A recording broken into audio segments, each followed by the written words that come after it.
Vermonters really value these places where they can experience our landscape, and when pieces of that landscape start to blink out, then there's some part of our day-to-day lives that are lost with them.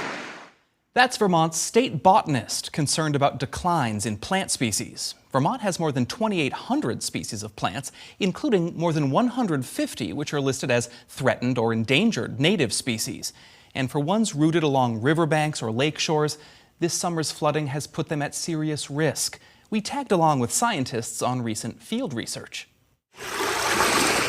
We're along Lake Champlain in Burlington. There's some worrisome trends that we're observing, where state botanist Grace Glynn and her assistant Aaron Marcus are tracking impacts from this summer's unprecedented flooding on some of its silent victims. They're dying back. The pair monitors hundreds of rare and uncommon native plants across Vermont, including the marsh horsetail. The root system may be able to survive. Here, some of the normally green shoots basically drowned under prolonged high water on the lake. Elsewhere, oh wow, the scientists perform a checkup on the early thimbleweed. You see where the roots are? Which is so endangered in Vermont, so fragile. The Fish and Wildlife Department asked us to not reveal exactly where along the Winooski River the few remaining examples live. I was worried that some whole plants would be washed away. In July, this plant and others, Glynn and Marcus say, were really threatened by vicious scouring from raging rivers, the soil erosion they caused, and the debris and sediment they left behind. All, remember,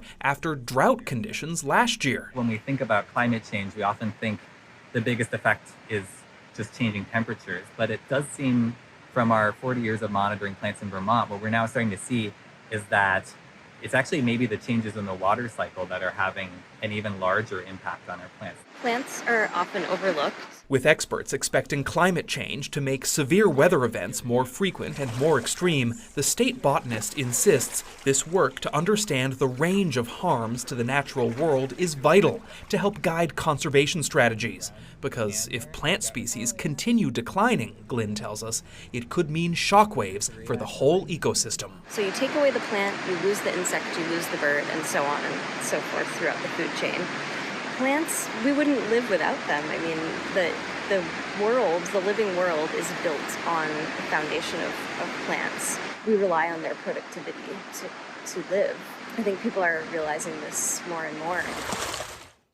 Now, the good news is the botanists say generally they've been encouraged by the resilience of several plants they monitor, but some problems may not show up until next year because the floods stressed some plants in ways like sending them to seed early. So the work, Liz, will only continue next year. Well, yeah, definitely. And Jack, are there any things that I guess homeowners or landowners can do to make sure that the plants have a good environment to thrive in, even despite climate change? Yeah, there are a couple things, actually. For starters, the Fish and Wildlife Department says the July floods are likely to have worsened the spread of invasive species like Japanese knotweed because it really thrives on river flooding, actually. So the state recommends landowners and land managers control infestations of invasive species before they get established, doing something like ripping up knotweed from the root when the plants are small, then destroying those roots can help preserve habitat for rare native plants in the future. And Vermonters can also help monitor rare native plants across the state. It's sort of similar to how people help monitor cyanobacteria blooms or loon populations on certain lakes. This native plant monitoring is through the Native Plant Trust, which provides information on its website about how to help. Just look for the Our Regional Network section of their site.